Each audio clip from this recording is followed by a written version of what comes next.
A few years ago, if you told Simon Cowell he'd be playing football in his 60s in his garden with his son, let alone in the morning, he would have roared with laughter. A notorious workaholic always glued to his emails, he lived a nocturnal, vampire-like lifestyle and was barely out of bed until mid-afternoon. Daylight, never mind fatherhood, was firmly out of the question. But here we are at Simon's house and he's been up for hours with 9-year-old son Eric. And it's not even midday. I mean, playing football at 63, that's not bad going, is it? Simon laughs. He's beating me, but I could just about keep up. To say Simon has embraced fatherhood is an understatement. And as he introduces me to his son, very much a mini Simon, with impeccable manners and a mop of black hair, his pride is obvious for all to see. In moments like this, Simon naturally thinks of his own mum and dad, and how they were always there for him no matter what. They saw his rise to the top of the music industry before he lost all his money aged 30 and moved back home again. Throughout, their love never wavered, and their support was always unequivocal. It's perhaps why he felt so rudderless when his mum Julie died in 2015. 16 years after dad Eric passed away, who his son is named after. Simon struggled to navigate a path through this grief, while holding down his X-Factor job in the glare of the public eye, is explored in the Mirror's Men in Mind podcast, in association with the charity Mind. Mind's research found that 2 in 5 men admit to regularly feeling worried or low. One of the reasons I want to do this podcast is to say that if anybody is just feeling a bit down, vulnerable or lost, talk openly to your friends about it, or see a therapist or talk to your doctor, he says. Because I promise you, there's nothing negative doing that at all. Simon remembers all too vividly the anguish he felt when his mum passed away, 24 hours before he was expected on the X Factor panel for the opening audition rounds.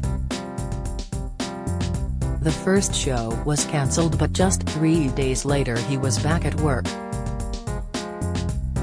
It was really difficult. I'm in pieces but then I'm on TV, he says. There were moments afterwards where it was really hard. And of all the times in my life, that was the hardest because it was just total finality.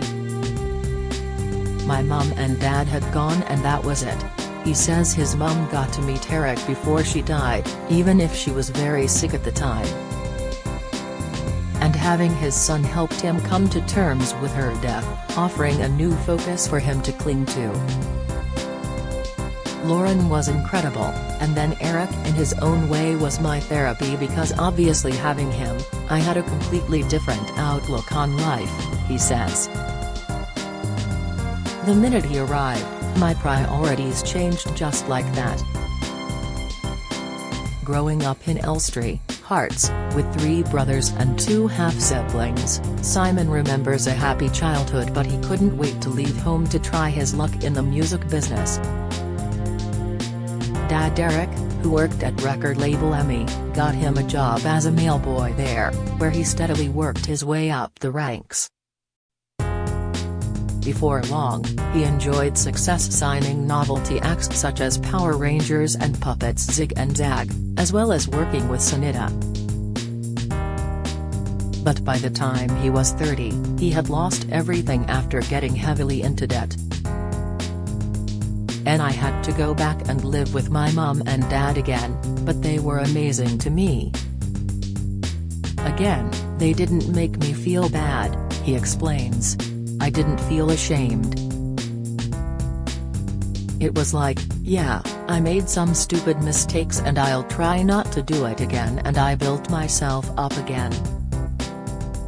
That he duly did, as he built up a £300 million music and television empire on both sides of the Atlantic.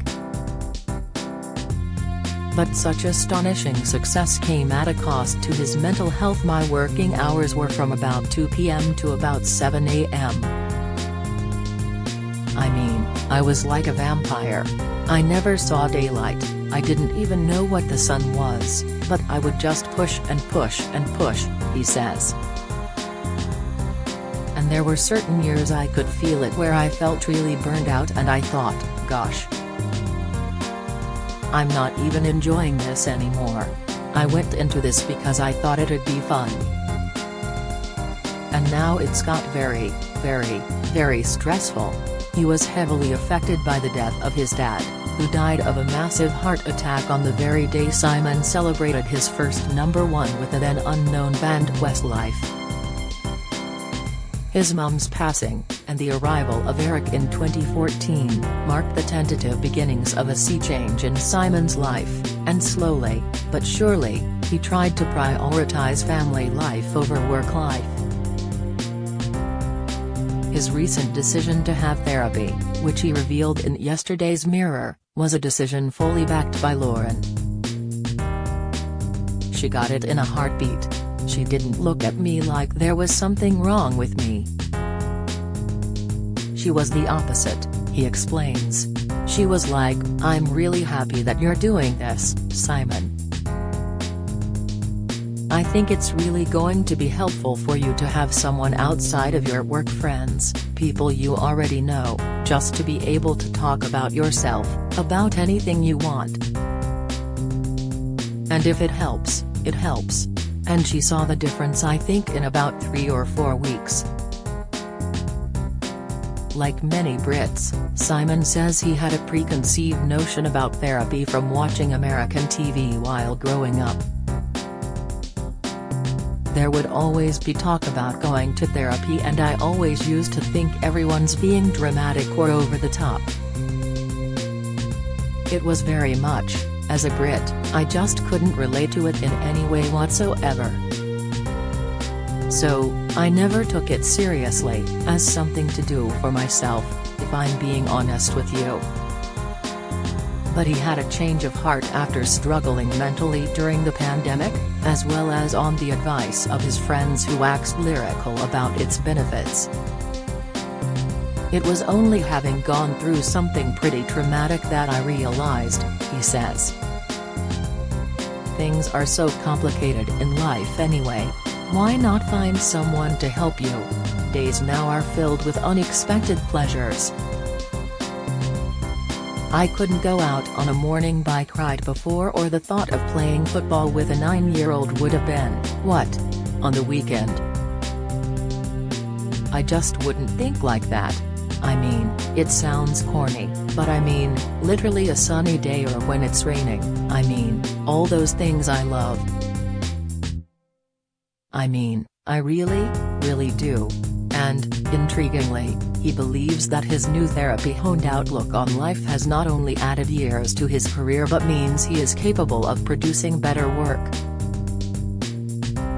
I'm 64 this year and I intend to carry on working for quite a few more years, he says.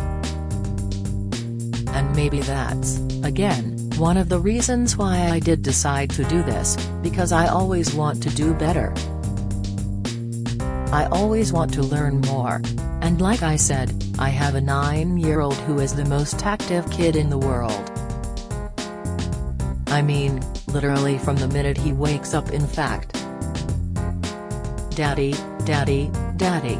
Just before he goes to sleep, daddy, daddy, daddy. And I have to keep up with him. Alex Fishhill, head of media and PR at Mind, said, "We are delighted to be supporting the Mirror's podcast series Men in Mind, which aims to raise awareness in its male audiences by speaking to a range of high-profile figures, such as Simon Cowell, about their own mental health journey." Although talking isn't the whole solution, we know from our own research that 1 in 5 people have spoken to a loved one about their own mental health as a result of hearing a celebrity speak out about theirs.